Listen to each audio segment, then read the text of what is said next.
So you're interested in the Rhinebeck School District. Well, that is on tap for discussion today. This is Sandi Park with Hudson Valley Nest and Berkshire Hathaway Home Services, Hudson Valley Properties.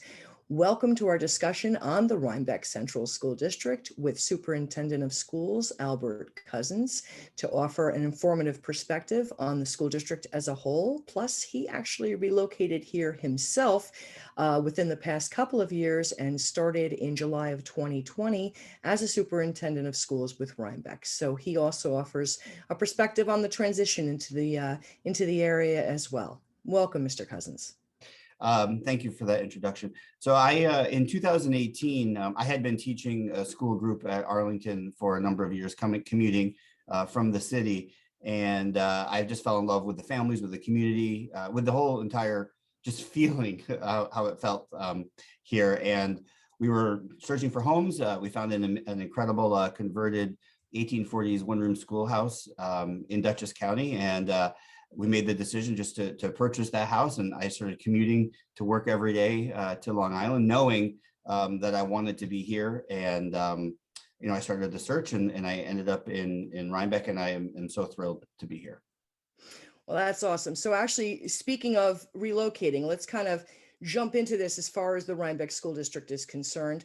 I know a lot of people, they tend to at first look online when they're looking at school districts. They tend to look at greatschools.org, different places like that. Is that where you suggest the initial search begin, or how do you what do you suggest for people that are looking at the school district? Yeah, so similar to those who are searching for homes, I think as school leaders, and you're looking for different the places that you want to work, and the vibe of a school district cannot be captured online with some of those metrics. Many of those metrics, all of which Rhinebeck performs very well on, all of those traditional metrics, are based on standardized assessments on a very set kind of criteria. But what it misses is the flavor, is the climate, is the culture, and the value system of the school district. And until you do your own little deeper dive, like looking at the website, I would say looking at the student publication, to whatever extent you can find some of the student work, you'll start to see the values of the school that come through. For example, if you were to go to our website, you would see the virtual art show, and you can look at even the subjects that the students choose to do their art. You can see that there's a big value on students having their own voice, being advocates for their beliefs, and that begins to take away that standardized metrics that you may see on some of those popular sites and let you in more. I would also say, even coming to the area, driving to the building, seeing the campus, and you would really get a different view than what you may get just from a simple online search. But my last point is that I think every family is going to interface with any school district in a different way, and they'll make the most of it if they really have an openness to all that could be possible in a district. And we have lots of offerings that I could talk more about as well. Okay, and it's interesting how you say the numbers, but just to throw out there and just actually mention, the Rhinebeck School District is actually a top-rated school district in Hudson Valley Magazine. Actually, in March of 2021, they put Rhinebeck High School as the top, and then in greatschools.org and all these other different sites, actually Rhinebeck is rating top as a school district. So yeah, absolutely, absolutely. It is every single standardized metric. You'll see that Rhinebeck performs at the very top or near the very top.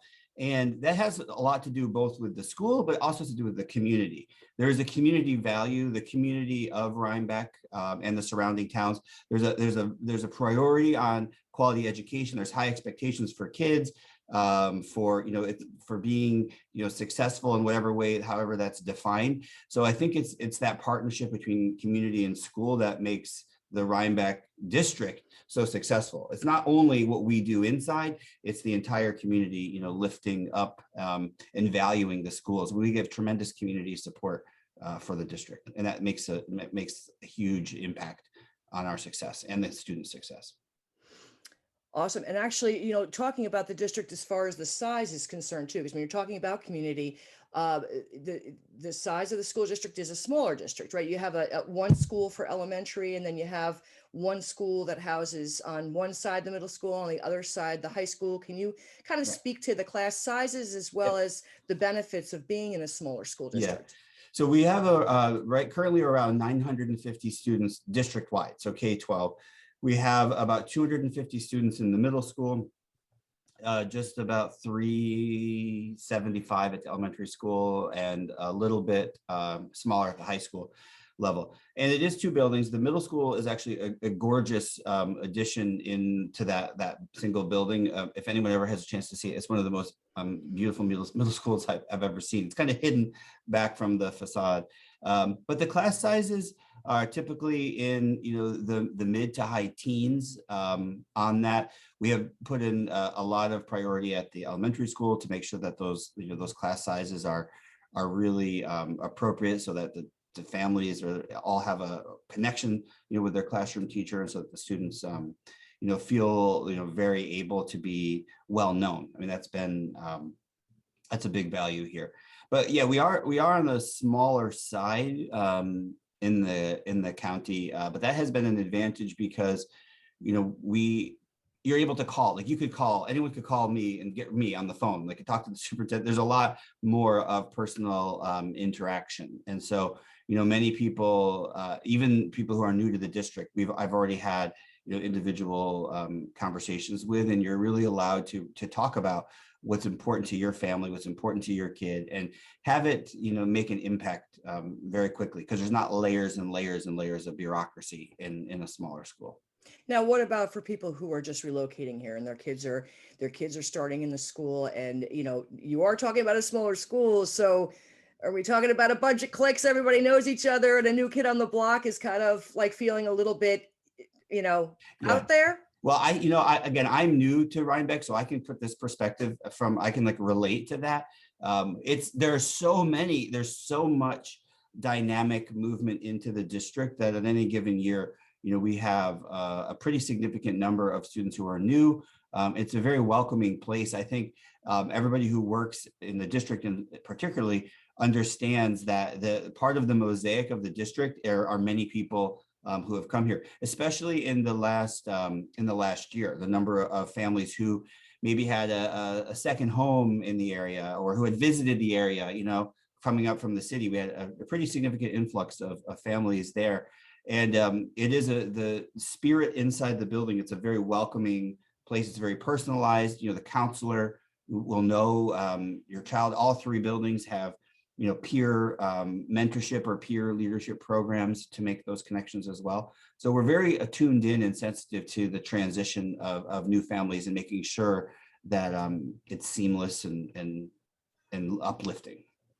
I held back on that because as far as bringing my daughter into it, because I wanted to actually let you address it first, but we did move here too. I was in Westchester for many, many years, and we moved up to Rhinebeck a few years ago. And my child actually started Chancellor Livingston Elementary in the 5th grade, actually 6 weeks into the 5th grade. Which was, I was a little concerned for her. It was the last year of elementary school. So, and she was welcomed right in. So I absolutely agree with everything that you just said. That was our experience as well. Now, as far as special needs are concerned, how does the school address special needs for the kids? We have a tremendously robust special education and special services program. In fact, we're actually expanding that moving into next year. One unique characteristic that we are going to have is that every single grade level at the elementary school will have a dedicated special education teacher, which is going to benefit all students, just in terms of meeting the unique and diverse needs that particularly elementary age students present. But it's a very personalized program that has a lot of K-12. Once you are in kind of the special services program, it is a family relationship. It is a lot of communication. It's very personalized and very unique. Even though we're small, we're able to customize and respond to the diverse needs of individuals or groups. In the middle school, currently in 6th grade, we even have a life skills program. So we're doing all that we can to meet the broadest needs that are presented. We don't shirk away from that, despite even though we are on the smaller side. Even if there's one student who has needs, we find a way. If we can't do it, we're going to make sure that we use our network of support in the community to make sure that we meet that. It's very important to us that everyone has a place here and feels that it's their school. Awesome. Now, as far as this past year with COVID, how have you adjusted within the school district? How has I know the district did an online mix within school. Yeah. What are the plans for the district for going forward? What support systems have been in place for the kids through this experience? Yeah. So one thing that I want to just make sure that it's known, it was in Dutchess and actually in Ulster County as well. Many schools delayed the start of in-person learning for quite some time. In Rhinebeck, we actually started at the very beginning in September, bringing kids back 5 days a week at the elementary school. We prioritized elementary school, so they've been coming in 5 days a week since early September this entire school year, with only 1 or 2 temporary shifts to fully remote, like in December. But we made an announcement in early spring, similar to when we were reopening. I made a very early announcement saying this is the plan, and sticking to that plan has been of value. So we are opening this fall full-time, 5 days a week with full school days, and we are not providing any Rhinebeck support for remote learning. So we will work with families who have, if there's a serious medical condition or something and there is some reason, we will work with those families to find providing that through Dutchess Bosse's, one of our partners.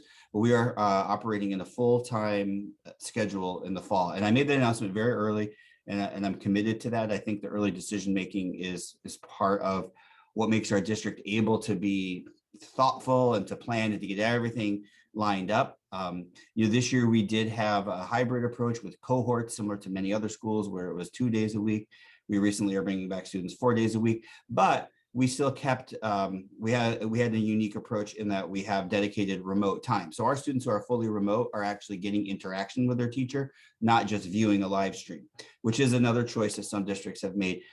In each of the cases, our decision-making is very much on purpose and with design. And even though not every family is going to like every single decision, we try to be clear and then communicate that. So there'll be, I hosted, I think now 6 town halls in this year that are just open forums for families to come on, to hear from me, to interact. And it's, I don't have a requirement to get the questions in advance. I'm willing to speak to anybody about why we're doing what we're doing. And again, being smaller, it's very easy for me to talk to a principal and say, hey, let's think through this.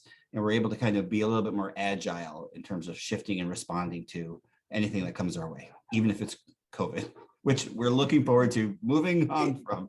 Move past that, definitely. But we are increasing our support for the social and emotional needs of kids. We're actually increasing our counseling staff. So we're going to have a counselor who will be primarily working K-6, so both at Chancellor Elementary and also the middle school. So we are putting more resources into this transition back. In our summer program this year, we're focusing on those students who've been remote or who are new to the district to kind of do that transition. So we're going to have like a prior to the school year, a little get familiar, let students come into the building, get comfortable with the space, kind of know it, so that we have a strong start in September. So any of those students, some students haven't been back in the building now for a year. It's going to be, by the time school starts back up, almost a year and 3/4 they haven't been in the school. So we are putting in plans to invite those families in and those kids in, to let them sit back in the room, without the kind of rush of the first day. We're going to do that in advance over the summer. This really gets back to your whole notion of community. I mean, just even you saying that really exudes this whole sense of community and support, and this interchange between the community and the school. It really does. Now, for people that are coming in and have any questions, for their children that are just starting. They want to register and all that kind of stuff. Where do you suggest, where do they start with the school? If they have questions, do they go to the principal of the school? Yeah, Where's a good place for I them to think start? I think going to the principal is the right approach. I know that they frequently give tours of the building, for people who are considering coming in. I've taken calls, but I think starting with the building is a good idea. If it's more of a general, broader question, I'm also very easy to talk to. There is a little bit, there's information through the website. You can see what type of athletics we offer. You can see what types of clubs that we have, and what all of that. Because being smaller, it's not going to have like as robust of everything, but we do have a really broad, wide sampling that really is responsive to the interest of kids. Well, you are a true asset to the district, and really happy that you're here. And thank you very much for sharing your time. Albert Cousins, Superintendent of Schools for Rhinebeck School District. Thank you very much for joining us and sharing this information for people. Thank you. Thank you very much.